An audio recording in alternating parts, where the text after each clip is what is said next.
Welcome to another episode of State of the Wizards. This is episode 31, and I'm your host, K. Jose, along with my co-host, D. Can. How you feeling this evening, my brother? Feeling great, man. Feeling great. Ready to talk some Wiz hoops, man. Ready to talk some more Wizards. All right, today is definitely a big day for the Wizards.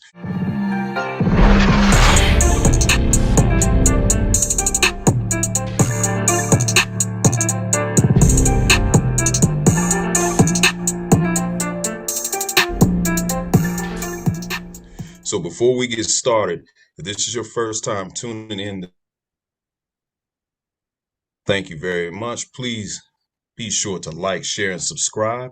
Follow me at DC Hoopla on Twitter, and follow my main man D Can at Wizards Mafia also on Twitter. Also follow us at State of the Wizards on Twitter and IG. So today is a big game for the Wizards. It's also a homecoming game for our boy, former Wizard John Wall. They play the Clippers today, and the Clippers are kind of on a slide right now. They've lost two games against the Miami Heat and the Orlando Magic. Both of those losses were by 5 points. What is your expectations for this Clippers game today, my dude? So my expectations is a win, but I don't know, man. I'm thinking that the Clippers gonna come in and they're gonna shake things up at Cat One Arena. You know, my man John Wall returning. Everybody's Mm-hmm. excited. You know, everybody gonna have their Wall jerseys out. Wizards Wall, Clippers Wall, probably Rockets Wall. This city, man, they know what John Wall meant to this franchise. They know what John Wall meant to the city, and they gonna show up. They gonna show out. They gonna show love.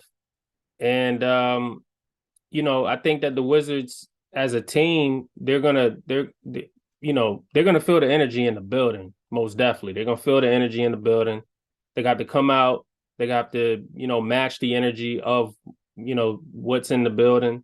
I'm sure Drew Gooden's going to be on the call talking about somebody being calibrated, Mm-hmm. somebody getting calibrated, you know. Right. He's going to say, this feels like a college atmosphere when we know it's not, Mm. you Right. know. So anyway, I'm expecting the Wizards to come out and match the energy. Whether or not we get the win, I'm 50-50 on that. I'm not too confident because what's really gonna have to, in my opinion, show up is the intensity, play smart basketball, uh, Mm-hmm. and and again, just going out there matching the energy of the crowd. Okay. So with the Clippers, they're one of the worst offensive scoring teams in the NBA. They're ranked 28, but their defensive rating is fifth in the league.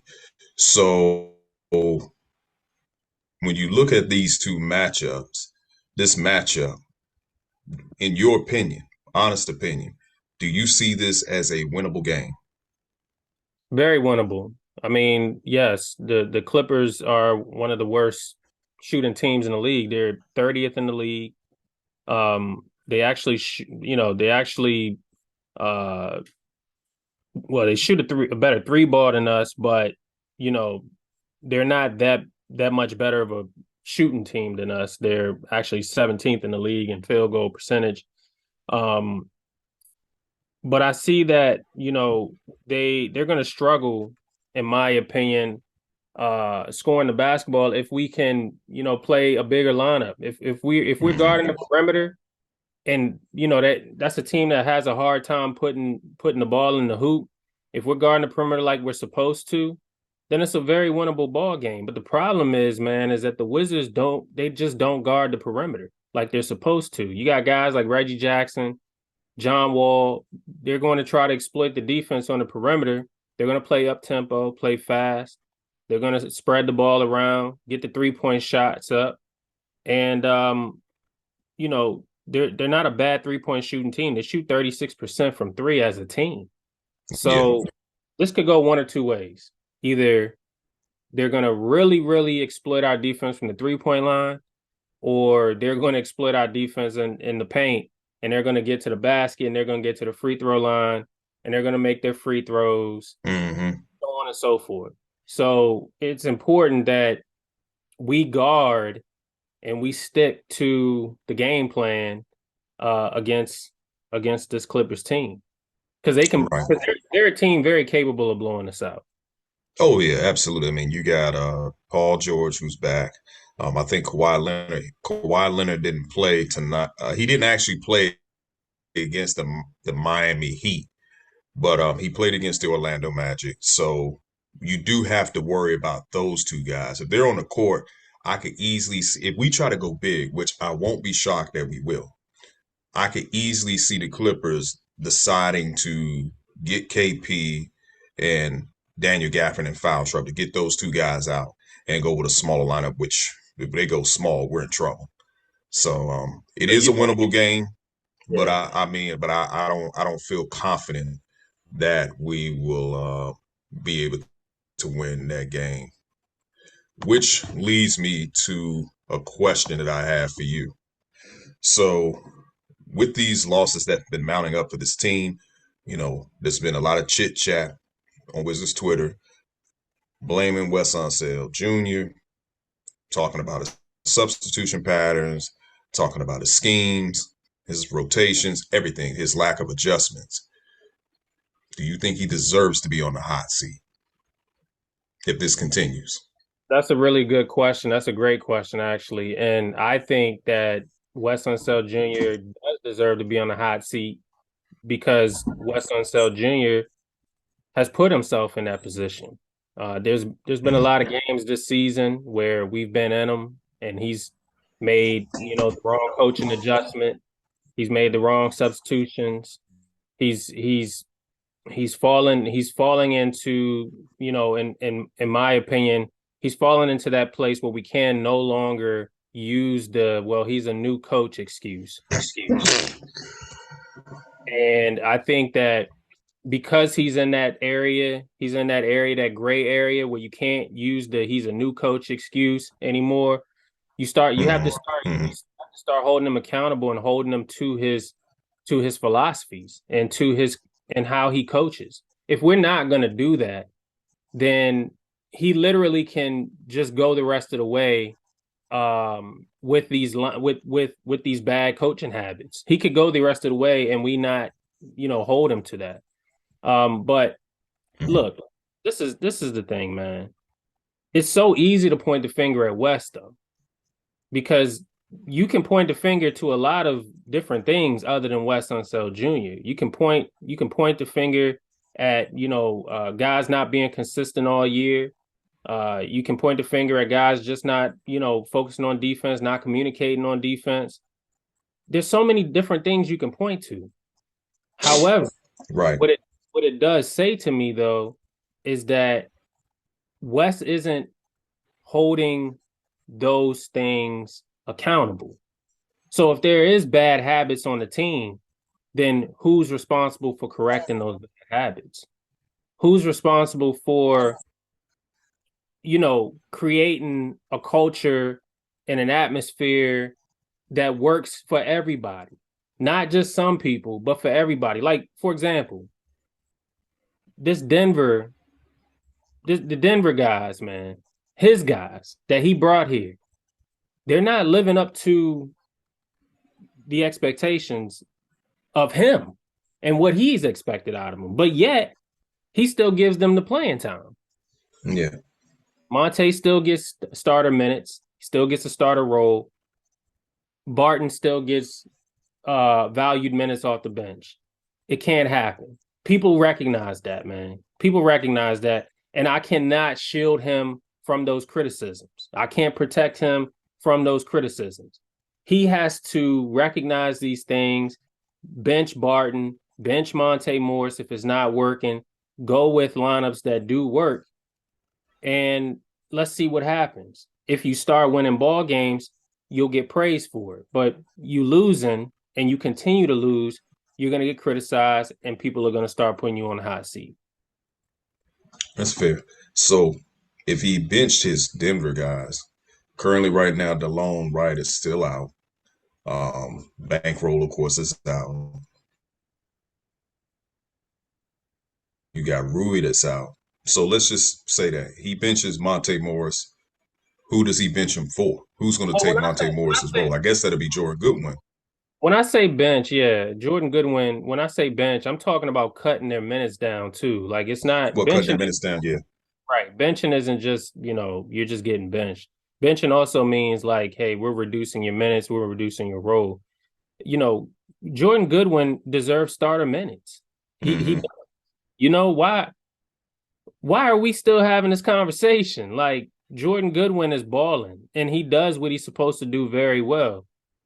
I think that, you know, we're obviously talking about contracts and the fact that these guys are here in different roles. Hmm. We're obviously talking about, the fact that the organization is expecting these Denver guys to come in here and make a difference, but you go with what works. You go with what Right. wins. You don't stick with something that doesn't work. And that's my problem. He's sticking with it too long. There's nothing wrong with reducing Monte Morris's minutes or reducing Will Barton's role. There's nothing wrong with it. But it's almost Yeah, I like agree. I think he's taking pride in it, and I just don't think that he's willing to admit that those guys are just not a fit for the team. Well, they're not. I mean, they're not a fit for the team. I'm actually expecting, Will Barton to be moved by the deadline. You and I knew it wasn't going to work the moment he got here. Same as with Monte Morris, that it wasn't going to work. These guys are backups for a reason. Monte Morris is just getting star minutes. So, um, yeah, I think if the losses continues to mount up, yeah, Wes Unseld Jr. is definitely going to be one of those coaches in the hot seat. The question is, you know, will Ted be willing to sacrifice him, or is Ted going to hold on to him because he just doesn't want to eat the contract? So let's move on. So some interesting comments, or should I say quotes, was coming up. Not necessarily quotes, but reports.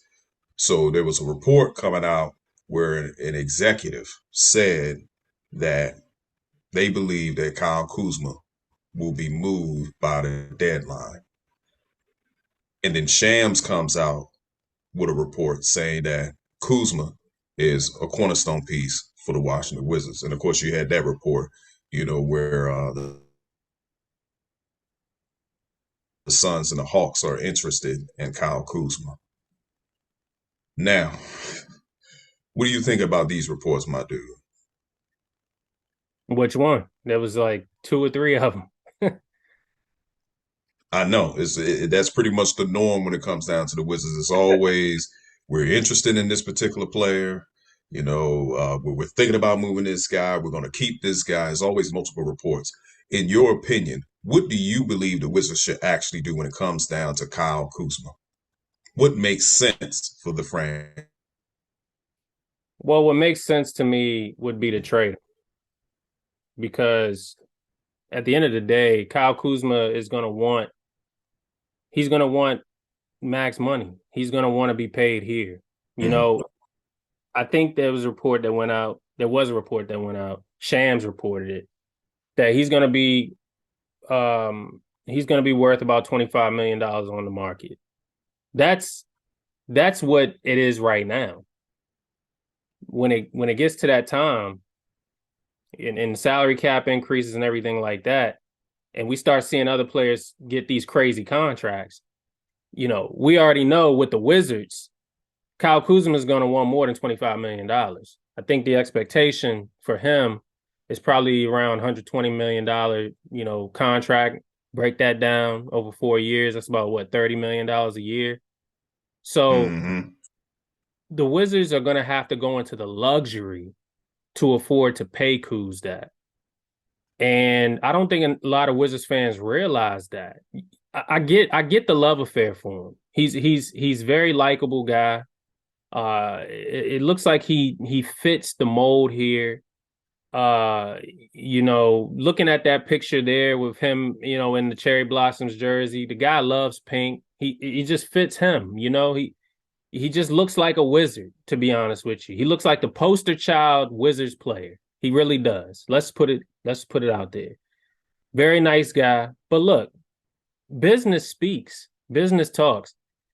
We already made a mistake by giving one guy $251 million. Let's not make another mistake by giving another guy $120 million before you pay another guy over $100 million in KP. And then let's not even forget that Rui is due a contract.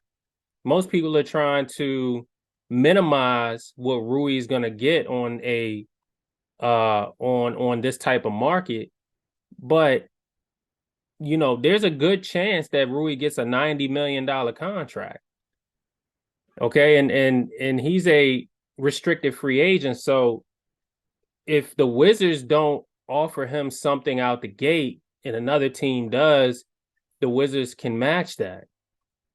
And Ted and the Wizards haven't given me any reason to believe right now that they wouldn't. So I can't assume that he's going to be traded at the deadline because there's been no reports. There's been reports of teams interested, but this is the guy right here that more teams are interested in than Rui. Absolutely. Kuz. What is my man Big Al say? Kuz. Yeah, Kuzma. Kuz. Shout out to the OGs. Shout out to the OGs. Kuz. He's going to be the guy that teams are clamoring for because number one, his contract is expiring. Number two, Hmm. he's a very versatile player, putting up 20 points per game, having a career year right now. He holds more value. And I think that the Wizards are looking at potentially selling him high before anything else. And that would actually be the right business move to make.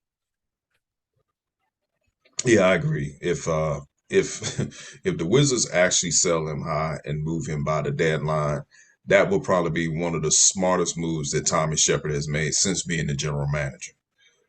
You have to make those type of moves. You have to understand the dynamic right now. The 251 makes it very hard to keep guys. Yeah. Just look no further than the baseball team that we love and the Nationals. They weren't able to pay all their guys. And as you see, you're seeing them going elsewhere getting all this money because the Nats couldn't afford to pay these guys. That's a topic for another day, but that's pretty much what it was. So just because Kuzma's putting up 20 points, and I think he's snagging down maybe 8 boards a game, that doesn't mean that you send a Brinks truck to his house and just give him all the money.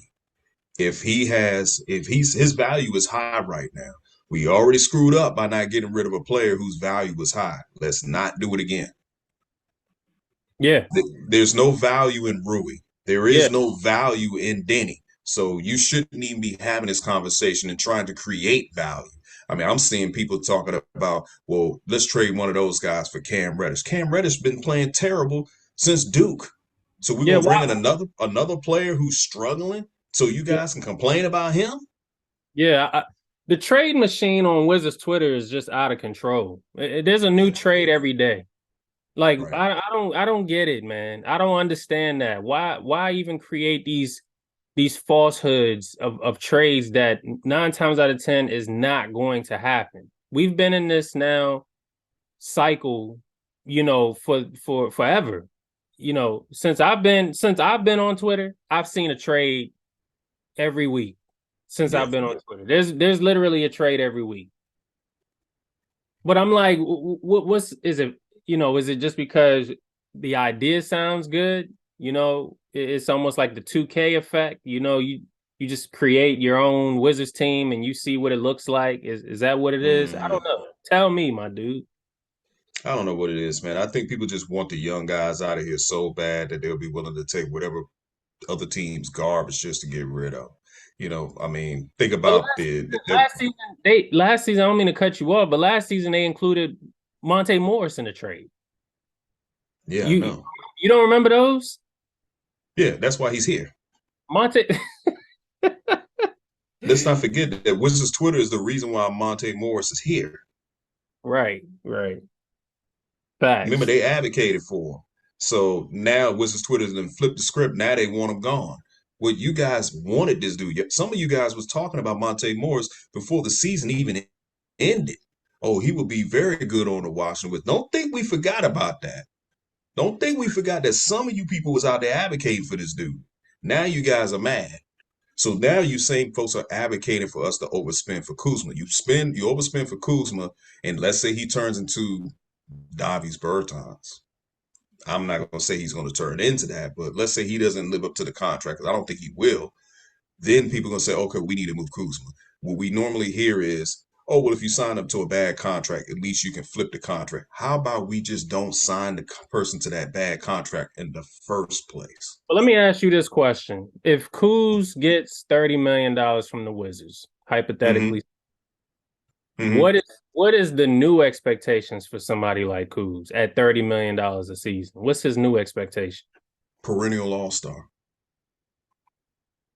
Period. Perennial all-star. My question I've always asked is, what do we really think? What kind of player do we think Kuzma really is? I asked the OGs that. What kind of player do we think he is? Well, from what I remember, the answer on that segment was they believe that he could just be a piece. And A piece of what? a piece to a contender. Here's my thing. He can't just be a piece, man. He's got to be the full package. Like this is no different than bankroll. Like Mm-hmm. yes, we're difficult and we're hard on bankroll. But Kuzma would literally be falling right into the same path Yeah. as bankroll with that type of contract. Now, why do you want to have that type Mm-hmm. of why do you want to have those type of stipulations, you know, on your game? Why do you want to have that type of pressure on your game? I get that he wants to be one of the core pieces here. I get it. But I'm looking at it like, come on, Kuz. Let's be realistic, man. Let's be realistic. Are you one of those guys? If I took you off this team and put you anywhere else in the league, are you one of those guys? The answer would be no. Because if you put Kuzma, not the country, if you put Kuzma on the Milwaukee Bucks, he's probably the sixth man at best. In Washington, he's considered one of the big three. That may be something that he likes because, okay, he's actually valued more in Washington. The Suns and the Hawks are looking at him as a piece because they're trying to contend. But the Suns and the Hawks are not going to make him be a part of a big three. Let's just be honest. He's going to be probably just a piece that's just going to help them win a championship, just as he was with the Lakers. So why are we trying to make him out to be a Jason Tatum or like a T Mac if that's how we're looking at him? He's not that. He's Kyle Kuzma. Well, This, let's not forget this. I was gonna say I think I slightly disagree about the Suns. I think he would be a part of a big three there because they don't look at DeAndre, they don't look at Ayton like he's a cornerstone. I don't think they He don't look at himself as a cornerstone. He wants to be out of there. that's what I'm saying. So I think that if there's any other team that Kuz really does fit the mold of, it would be the Suns. But go ahead. Oh yeah. I mean, he definitely would be a fit for the Suns, and he would be a fit for the Hawks. But what my thing is, I don't think his role would be just as big as it is here. Here, he's somebody. Over Mm-hmm. there, he would be a piece to them trying to contend. But here, he's the man. He's Kuzma, Right. the man. Everybody looks at him. They like when he wears his, sweater with his sleeve, the sleeves going all the way down to his kneecap. Right. He's all into the fashion. They like that. He's pretty much like a mega star here, a Mm-hmm. rock star in DC. But in Phoenix, he's not going to be a rock star. He's just Mm-hmm. going to be a Phoenix Sun. He will be an Atlanta Hawk. So he's somebody, as you always say, he's somebody here. He's nobody anywhere else. But 30 million to $35 million a season for Kyle Kuzma, nah. That I'm not a fan of Ted Leonsis paying anywhere between 110 to 121. I mean, 120 million a season through three guys. You already got one that's getting paid 50 million. Yeah, I just again, I don't see that he would be worth more than 25 I just don't see it. I don't see that he would be worth more than that. He Um, shouldn't be, but but, what's going to help the Wizards out, and I'll let you make a point. What's going to help the Wizards out is him not making the All Star. I think the All Star for the East is going to be well. I think they changed the format. It's going to definitely be challenging because there's so many better players ahead of him. So him not making the All Star game will probably keep that price tag down. I got you. Because if he makes the All Star team, then he's definitely going to be eligible for a max contract. Same thing for Porzingis. If he makes the All Star team, his asking price goes up. Yeah, you're right. You're right. But I just think that they're looking at the Wizards situation like you need me. You see what I'm Hmm. saying? Hmm. So the Wizards aren't this is what sucks about being a Wizards fan is that we're so desperate that even when it comes down to negotiations and contracts, we showed the desperation before the negotiations even happen. We show That's that true. we absolutely need Kuzma. Like, so guess what? Guess what's going to happen when it's time for us to have those contract talks with Kuzma? What you think he's going to do? He's going to use he's going to use us and for leverage in the situation Agreed. because there's going to be so many teams that's interested in him. And I think that's exactly why we're at a crossroads with Kuz. And I said that, in my previous in one of our previous episodes of State of Wizards, you know, his value is really, really hard to gauge. And I think that we're gonna learn a lot come trade deadline. You know, Hmm. the Wizards have to be proactive with Kuz. They can't be reactive. I agree. So let's move on. Let's talk about let's talk about the trade deadline because we got like pushing almost 8 minutes left. So let's say next month we're about 10 games below 500. Well, let's say we're 10 games below 500 by the trade deadline. What should this organization do? Should this organization make a trade to bring in another star player, another veteran player, and continue to push for the play-ins slash playoffs? Or should that just say, okay, you know what, let's just punt the season. It's just not going to work. We should just go ahead and have a fire sale. What makes perfect sense? Well, I personally think that they should, you know, I think they should punt. Because being the worst position to be in is in the middle.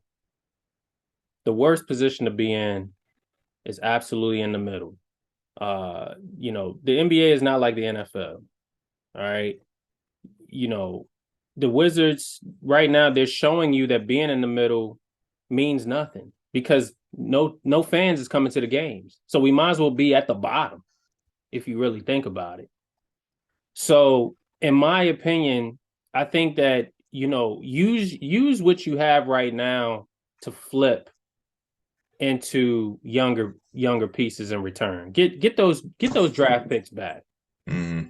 I did see today that there were some trade scenarios that would help us get that draft pick back from the Knicks.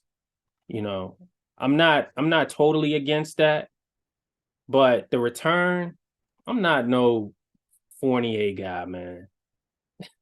I mean, the Knicks is literally trying to get Fournier off their hands. Why we want to be the dumping grounds for someone else's trash? We I just don't like that. So if you really look at our situation, I think that if you're by the trade deadline, if you're about 7 or 8 games below 500, which it looks like it's trending in that direction, Mm-hmm. you might as well punt. You might as well punt, and you might as well go start building in a different direction. Here's the problem, though: that damn no trade clause. That damn no trade clause. Yeah. I think that regardless of what you do with Kuzma, regardless of what you do with KP, you still stuck with one guy making $251 million. That's the problem. The problem is Yeah. that the problem is that what we've already tried and what we're already doing right now, all we're doing is pushing the reset button with the same damn guy. Yeah. That's the problem. So you really got to start asking yourself, is it really just worth it right now to stick it out until he makes that decision? Or is it really worth it just to just push the reset, start all over, and complain all over again with the same, the same. Yeah. It's Yeah. literally a tough decision to be in as a Wizards fan, man. Yeah, it is. I mean, to your point, the no trade clause, man, just makes it so hard to even talk about a future. Our future is not bright at all. Um, Because think about it the this way. the I don't think about it this way, and I'll let you finish real quick.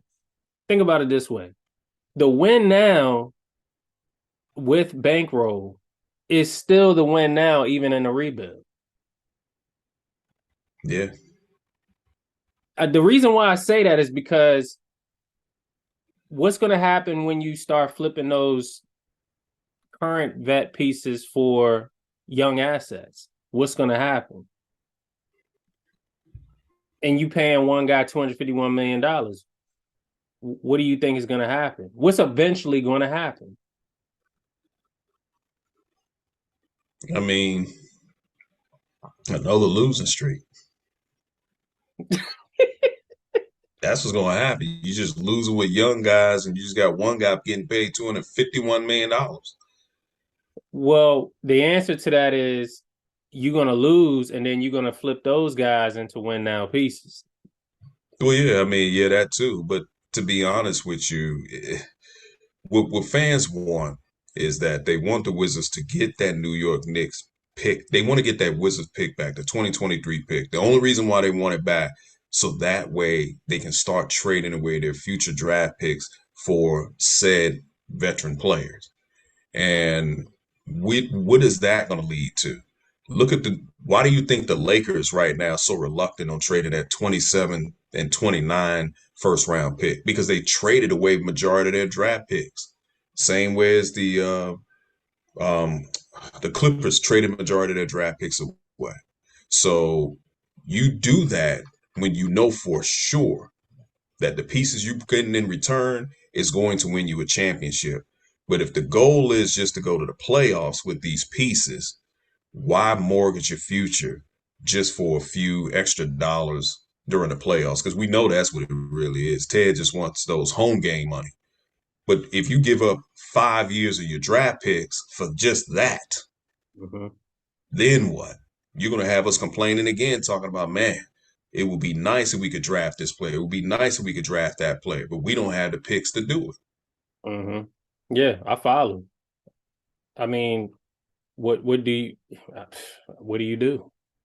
I mean, yeah, what do you do? I mean, it's kind of one of those questions. What would you prefer? You prefer a 9 millimeter to take you out? Would you prefer a revolver to take you out? Either way, you're going to end up dying. Oh man, look, this is the decisions that they made. This is the situation they put themselves in. So I can't really feel too bad for them because this is No, exactly what they get. This is yeah, what happens. Um, Look, man, I don't know. What other team gives a guy a no trade clause? When your future is uncertain, who does that? The we Wizards. do. We do that. But you haven't heard. You don't hear this. You No. don't hear this from any other NBA team. We're one of the few, if not the only NBA team who does something like this. Well, let's add a little bit of context. Remember, Bankroll asked for the no trade clause. He asked for it. Yeah, but And Ted obliged and gave it to him anyway and said, I don't look at, that. What did he I'm gonna just paraphrase what he said. But basically he didn't look at that was surrendering power. He just looked at it that was like a partnership or something or some type of whatever the hell he said. But to me, I'm like, that's just straight delusional talk. You gave him the no trade clause because you just wanted him here. Now right, we're dead last in attendance. yeah, Thank you very much for deciding that we've died with a revolver instead of a 9 millimeter. exactly. Well, go ahead and wrap it So up. I tell you, can't make it up. But that will conclude episode 31 of State of the Wizards. Glad you guys enjoyed. Go ahead and watch that Wiz Clippers game. We'll be back on here for another one. Make sure y'all like, share, and subscribe. Y'all have a good one. Peace.